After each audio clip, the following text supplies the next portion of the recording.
Viewers break तो बाद थोड़ा स्वागत है जी। डॉक्टर साहब साडी अगली ईमेल वीर सुखविंदर सिंह जी की है। ये लिखते हैं डॉक्टर साहब वाहिगुरू जी का खालसा वाहिगुरू जी की फतेह। मैं तुहाडा धन्नवाद करना चाहता हाँ। तुसीं सिख कौम लई बहुत वड्डा योगदान पा रहे हो। तुसीं साडी नौजवानों की जनरेशन लई एक रोल मॉडल हो। मैं अपने माता पिता तो सुनता सी कि पेन एक बहुत वड्डा हथियार है, पर मैं इस ते हस छड्डदा सी कि पेन दा तलवार ਜਾਂ ਕਿਸੇ ਹੋਰ ਵੱਡੇ ਹਥਿਆਰ ਨਾਲ ਕਿਵੇਂ ਮੁਕਾਬਲਾ ਕੀਤਾ ਜਾ ਸਕਦਾ ਹੈ। ਪਰ ਹੁਣ ਮੈਂ ਪੈਨ ਦੀ ਤਾਕਤ ਤੋਂ ਵਾਕਿਫ ਹੋ ਗਿਆ ਹਾਂ। ਮੈਂ ਵਾਹਿਗੁਰੂ ਦੇ ਚਰਨਾਂ ਵਿੱਚ ਅਰਦਾਸ ਕਰਦਾ ਹਾਂ ਕਿ ਗੁਰੂ ਤੁਹਾਨੂੰ ਲਿਖਣ ਅਤੇ ਸੱਚ ਬੋਲਣ ਦੀ ਹੋਰ ਵੀ ਹਿੰਮਤ ਬਖਸ਼ੇ। ਡਾਕਟਰ ਸਾਹਿਬ ਮੇਰਾ ਇੱਕ ਸਵਾਲ ਹੈ। ਮੈਨੂੰ ਕਿਸੇ ਨੇ ਇੱਕ ਲਿੰਕ ਭੇਜਿਆ ਹੈ। ਮੈਂ ਪੰਜਾਬ ਸਪੈਕਟਰਮ ਨੂੰ ਵੀ ਬੇਨਤੀ ਕੀਤੀ ਹੈ ਕਿ ਉਹ ਇਸ ਵੱਲ ਤਵੱਜੋ ਦੇਣ। ਕਿਰਪਾ ਕਰਕੇ ਦੱਸਣਾ ਕਿ ਕੀ ਇਹ ਸੱਚ ਹੈ ਜਾਂ ਕਿ ਕਿਸੇ ਵੱਲੋਂ ਸਿੱਖਾਂ ਨੂੰ ਗੁੰਮਰਾਹ ਕਰਕੇ ਉਹਨਾਂ ਦੇ ਜਜ਼ਬਾਤਾਂ ਨਾਲ ਖੇਡਿਆ ਜਾ ਰਿਹਾ ਹੈ। इस लिंक विच गुरु नानक साहब की अमरीका यात्रा के सबूत दिते गए हैं। धन्यवाद जी डॉक्टर साहब। वीर सुखविंदर सिंह जी का बहुत बहुत धन्यवाद। उन्होंने सानू लिखे जी। असल च इन्हां दी ईमेल तो सितंबर के पहले हफ्ते किते आई तो मैं ये 2-3 दिन पहले ही देखा कि वो स्पैम च चली गई जी। यूजली मैं देख लैना स्पैम, पर कुछ दिन ना देखने करके ये किते नज़रां च चढ़ी नहीं जी। और मैं इनू रिट्रीव करके मैं समझा, हालांकि हो सकता है कि वो लिख के बेचारे थक गए हों उਡੀਕਦੇ हैं जी जी। लगभग महीना बीत गया, पर असी फिर भी इसका जिहड़ा उन्हां दा धन्नवाद करते हैं जी कि उन्होंने सानू लिखिया। उन्होंने शलाघा के शब्द कहे ने, सानू रोल मॉडल दस्या। जिवें मैं बार बार कहना है कि भी असी तो आप जग्यासू हैं, मंगते हैं हम भीखक भिखारी तेरे, तू निज पत हैं दाता। दाता सतगुरु ने उही साडे रोल मॉडल, साडे गुरु साहबान, साडे बहादुर योधे बीते दे अज दे वो नायक ने, जिन्हां वल देख के असीं इस सिੱਖੀ दे रस्ते ते तुरन दा यतन करदे हैं जी। उन्होंने ये कहा कि भी जदों उन्हां दे पेरेंट्स से कहंदे सी कि pen is mightier than the sword जी, कि जिहड़ा कलम है उस दे विच ताकत है तलवार नालों, तो कहंदे भी मैं हस छड्डदा सी तो हुण इस गल की जिहड़ी है उन्होंने रियलाइजेशन हुंदी है। देखो सॉर्ड की अपनी अहमियत है, ये कोई मुकाबला तो नहीं है, पर ये कोई शक नहीं है कि अज के जमाने जदों असीं 21वीं सदी दे विच प्रवेश किया है, एक जमाना सी कि लड़ाइयाँ जंग के मैदानां च लड़ियां जांदियां सी, उत्थे जित्तियां हारियां जांदियां सी। अज मीडिया, इंटैलैक्ट, यूनिवर्सिटीज़, थिंक टैंक्स, ये वो फोरम्स ने जिथे कि विचार चरण हुंदे ने, विचार घड़े जाते हैं, घूमते हैं, फ्लैश हुंदे ने, फिर मीडिया राही वो लोगों तक पहुँचाए जाते हैं। और अनफॉर्चुनेटली मंदे भागां नूं असीं इस फील्ड दे विच पिछड़े, पढ़न लिखण दा शौक नहीं है। जिहड़े विद्वान विचार अखौती साडे बन गए, वो भी कोई सरकार दियां नीतियां नूं प्रमोट करन ते लगा होया, कोई वैसे ही भंबल भूसे च पै के नवीं खोजां ते लगे ने। ते नवीं खोजां दा मतलब यह है भी जो किसी ने पहलां कहा उहदे सिर च मिट्टी पाओ उहदे, जो भी उन्हां दा कानसैप्ट है। फिर उन्होंने कहना जी असीं रिसर्च कीती है, उन्होंने सर्च भी नहीं की हुंदी, रिसर्च तां की करनी हुंदी है। इसलिए बहुत सारा भंबल भूसा पाण चो जो रुझे रहिंदे ने। तो उस ते फिर जिहड़े नहीं पढ़े लिखे वो यही कहते हैं जी असीं पढ़िया लिखिया तो की लैना जां इन्हां तो की करवाना है, ये तो साडे विश्वास नूं भी हिला दिंदे ने, ये होर ही जवलियां मारदे ने। तो उस सारे दे विच जिहड़े जैन्यून पढ़े लिखे भी ने, कुछ करना चाहुंदे ने, वो भी रगड़े जांदे ने कि जी इन्हां ने तो कोई ना कोई पाना है, कन्फ्यूजन पाना। सो फिर भी इहदे च कोई शक नहीं है कि अज दे ज़माने दे विच बहुत पावरफुल वैपन एजुकेशन है, विद्या है। और जिहड़ा उन्होंने लिंक भेजे जी, इस तो पहला भी शायद इंग्लैंड तो सानू गुरु साहब की रोम यात्रा बारे पूछा गया सी, वो लिंक उहदे नाल संबंधित सी। तो ये जो लिंक मैं खोलिया देखिया, ये तो गुरु नानक साहब नूं सारे ही आईलैंड च, सारे ही कॉन्टीनेंट्स च, सारी दुनिया च घुमाया होया भी फलानी थां फलाने नाल मिले, फलानी थां फलानी नाल मिले। सो मैनूं लगदा है और है भी बड़ा मेनटेन्ड वेल प्रोफैशनल साइट लगता। जो कोई आम बंदा जाए तो उन्हें लगेगा कि भी ये गलत नहीं, वाकई गुरु साहब अमरीका च आए हो, नॉर्थ डकोटा आए हो, साउथ कैरोलाइना आए हो, फलानी थां आए। पर मैं समझदा है भी 2-3 चीज़ां हुंदियां, एक फैंटैसी हुंदी है।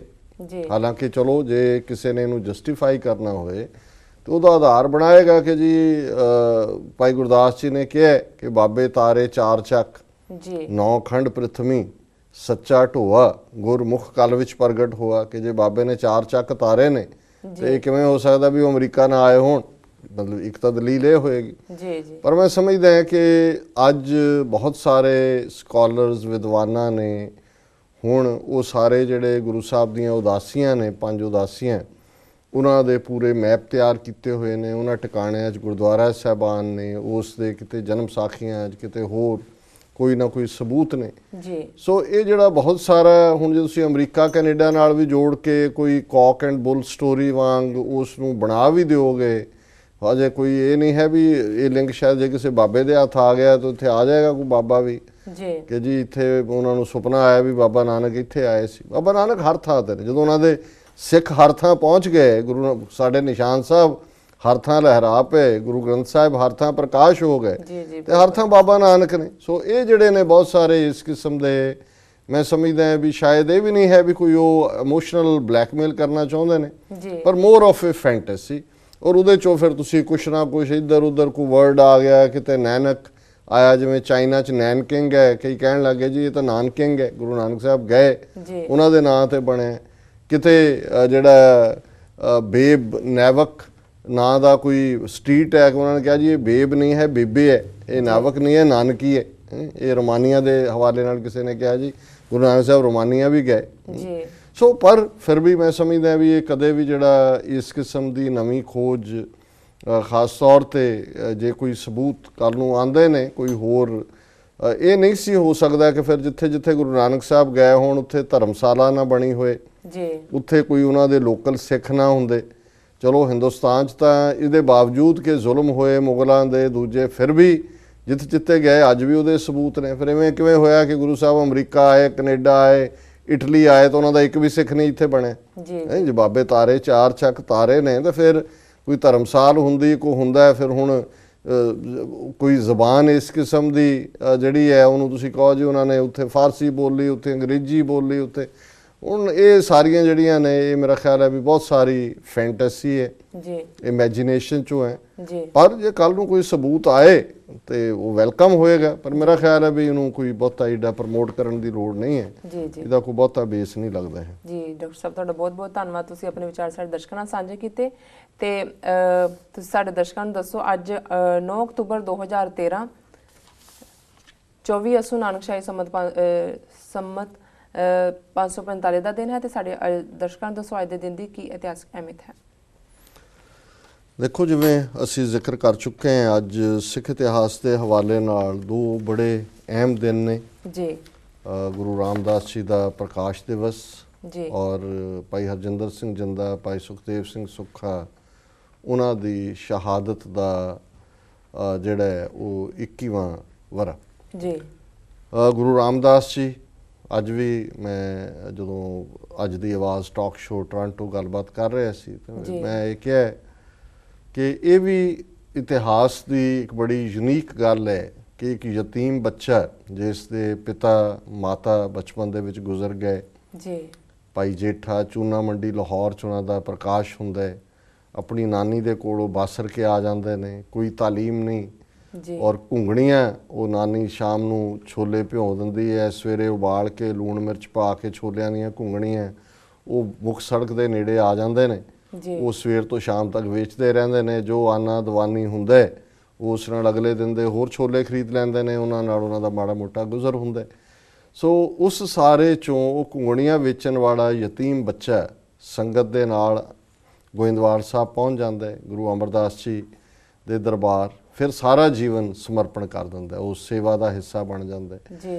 ਔਰ ਸੇਵਾ ਦਾ ਹਿੱਸਾ ਬਣਿਆ ਇਸ ਕਦਰ ਉਹ ਉਸ ਸਿੱਖੀ ਦੀ ਸਿਖਰ ਨੂੰ ਛੋਹ ਲੈਂਦੇ ਨੇ ਕਿ ਗੁਰੂ ਅਮਰਦਾਸ ਆਪਣੀ ਪਿਆਰੀ ਬੱਚੀ ਭਾਨੀ ਦਾ ਜਿਹੜਾ ਸਾਕ ਹੈ ਉਹ ਉਹਨਾਂ ਦੇ ਨਾਲ ਕਰ ਦਿੰਦੇ ਨੇ। ਔਰ ਸਾਡੇ ਇਤਿਹਾਸਕਾਰਾਂ ਨੇ ਬੜੇ ਖੂਬਸੂਰਤ ਔਰ ਕਈਆਂ ਨੇ ਰਾਗੀਆਂ ਢਾਡੀਆਂ ਨੇ ਆਪਣੇ ਅੰਦਾਜ਼ 'ਚ ਉਸ ਘਟਨਾ ਨੂੰ ਬਿਆਨੇ ਜੀ। ਪਰ ਜਦੋਂ ਉਹਨਾਂ ਦੀ ਜਿਹੜੀ ਗੁਰੂ ਅਮਰਦਾਸ ਜੀ ਦੇ ਮਹਿਲ ਉਹ ਕਹਿੰਦੇ ਨੇ ਦੇਖ ਕੇ ਉਸ ਯਤੀਮ ਬੱਚੇ ਵਾਰ ਉਹਨੇ ਸਿਰ ਤੇ ਟੋਕਰੀ ਚੁੱਕੀ ਹੈ ਕਿ ਜੀ ਸਾਡੀ ਬੱਚੀ ਦਾ ਜਿਹੜਾ ਵਰ ਲੋੜੀਂਦਾ ਇਹਦੇ ਵਰਗਾ ਹੋਏ ਜੀ, ਤੇ ਗੁਰੂ ਸਾਹਿਬ ਨੇ ਕਿਹਾ ਭਾਈ ਇਹਦੇ ਵਰਗਾ ਤਾਂ ਇਹੋ ਹੀ ਹੈ ਜੀ। ਸੋ ਇਹ ਬੜੀ ਯੂਨੀਕ ਜਿਹੜੀ ਹੈ ਉਹ ਅੱਜ ਅਸੀਂ ਜਦੋਂ ਆਪਣੇ ਰਿਸ਼ਤੇ ਨਾਤੇ ਕਰਦੇ ਹਾਂ, ਦਾਜ ਦਹੇਜ, ਕਿੰਨੀ ਜ਼ਮੀਨ ਆਉਂਦੀ ਹੈ, ਕੋਠੀ ਕਿੱਥੇ ਬਣਾਈ ਹੈ, ਕਿਸ ਕਿਸਮ ਦੀਆਂ ਦੌੜਾਂ, ਤੇ ਉਹ ਯਤੀਮ ਬੱਚਾ ਜਿਸ ਦੇ ਨੂੰ ਗੁਰੂ ਅਮਰਦਾਸ ਆਪਣੀ ਬੱਚੀ ਦਿੰਦੇ ਨੇ, ਫਿਰ ਉਸ ਦੇ ਸਿਰ ਤੇ ਗੁਰਿਆਈ ਦਾ ਛਤਰ ਵੀ ਉਤਾਰ ਦਿੰਦੇ ਨੇ। ਔਰ ਉਸ ਕਦਰ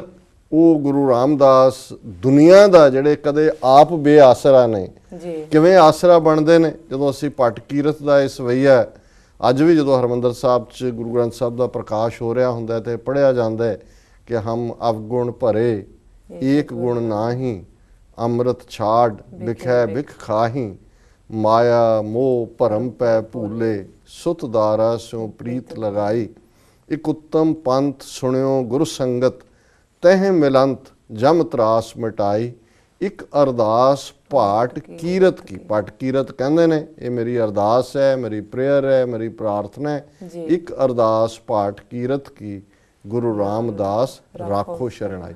ਉਹ ਬੇਆਸਰਾ ਯਤੀਮ ਬੱਚਾ ਉਹ ਬਾਕੀਆਂ ਦਾ ਆਸਰਾ ਬਣਦਾ ਉਹਨਾਂ ਦੇ ਦਰ ਤੇ। ਅੱਜ ਵੀ ਜਦੋਂ ਹਰ ਪਾਸੇ ਧੰਨ ਗੁਰੂ ਰਾਮਦਾਸ, ਧੰਨ ਗੁਰੂ ਰਾਮਦਾਸ ਹੁੰਦਾ, ਕਦੇ ਚੱਕ ਰਾਮਦਾਸ ਵਸਦਾ, ਬੈਠਾ ਸੋਢੀ ਪਾਤਸ਼ਾਹ ਰਾਮਦਾਸ ਸਤਿਗੁਰੂ ਕਹਾਵੇ, ਤੇ ਫਿਰ ਉਹੀ ਅੰਮ੍ਰਿਤਸਰ ਚੱਕ ਰਾਮਦਾਸ ਦੁਨੀਆ ਦੇ ਕਮਰਸ਼ੀਅਲ ਮੈਪ ਤੇ ਵੀ ਆਂਦਾ ਸਿੱਖ ਕੌਮ ਦੇ ਇਤਿਹਾਸ ਦੇ ਹਵਾਲੇ ਨਾਲ।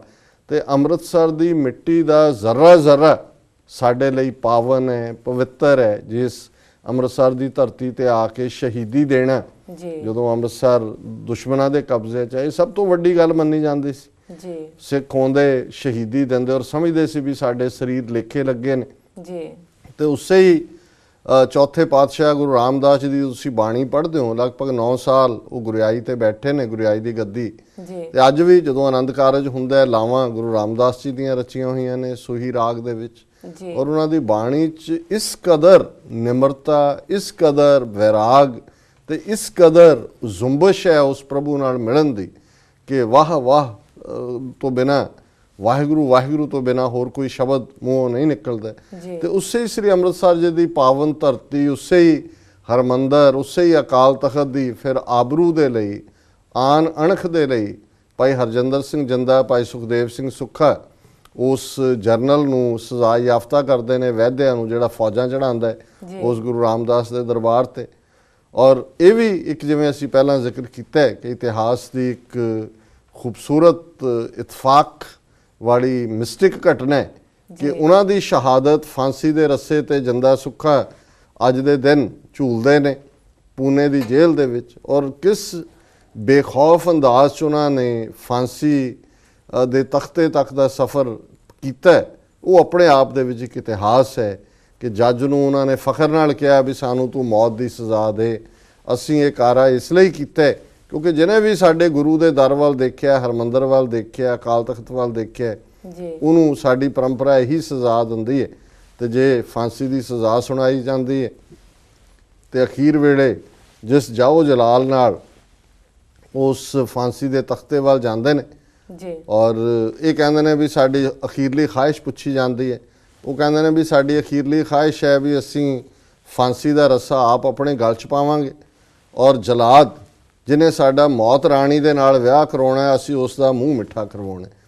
ਅੱਜ ਦੇ TV 84 ਨਿਊਜ਼ 'ਚ ਨਿਰਮਲਜੀਤ ਸਿੰਘ ਨਿੰਮਾ ਜਿਹੜੇ ਭਾਈ ਜਿੰਦਾ ਸੁੱਖਾ ਦੇ ਸਾਥੀ ਰਹੇ, 15 ਸਾਲ ਉਹਨਾਂ ਨੇ ਜੇਲ੍ਹ ਕੱਟੀ, ਪੂਨਾ ਜੇਲ੍ਹ 'ਚ ਸਨ ਜਿਸ ਵੇਲੇ ਜਿੰਦਾ ਸੁੱਖਾ ਉਹਨਾਂ ਨੇ ਮਾਰਚ ਕੀਤਾ ਉਸ ਫਾਂਸੀ ਦੇ ਫੰਦੇ ਤੱਕ। ਉਹਨਾਂ ਨੇ ਅੱਜ ਗੱਲਬਾਤ ਕਰਨੀ ਹੈ TV 84 ਨਿਊਜ਼ ਤੇ ਉਹਨਾਂ ਨੇ ਉਹਨਾਂ ਦੀਆਂ ਨਿੱਜੀ ਜਿਹੜੀਆਂ ਯਾਦਾਂ ਨੇ ਉਹ ਵੀ ਬਿਆਨਣਗੇ। ਸੋ ਇਹ ਵੀ ਅੱਜ ਦਾ ਇੱਕ ਮੁਬਾਰਕ ਦਿਨ ਹੈ ਸਾਡੇ ਲਈ, ਜਿੱਥੇ ਅਸੀਂ ਗੁਰੂ ਰਾਮਦਾਸ ਜੀ ਦੇ ਪ੍ਰਕਾਸ਼ ਦਿਵਸ ਦੀਆਂ ਮੁਬਾਰਕਾਂ ਸੰਗਤਾਂ ਨੂੰ ਦਿੰਦੇ ਹਾਂ, ਉੱਥੇ ਸਾਡੇ ਲਈ ਜਿੰਦਾ ਸੁੱਖਾ ਦੀ ਸ਼ਹਾਦਤ, ਉਹ ਗਲੋਰੀ ਵੀ ਉਸ ਗੁਰੂ ਰਾਮਦਾਸ ਦੇ ਦਰਬਾਰ, ਉਸ ਅੰਮ੍ਰਿਤਸਰ ਸ਼ਹਿਰ, ਉਹ ਸਾਡੇ ਖਾਲਿਸਤਾਨ ਦੇ ਇਸ ਸੰਘਰਸ਼ ਦਾ ਮੀਲ ਪੱਥਰ ਨੇ, ਰੋਸ਼ਨ ਸਿਤਾਰੇ ਨੇ।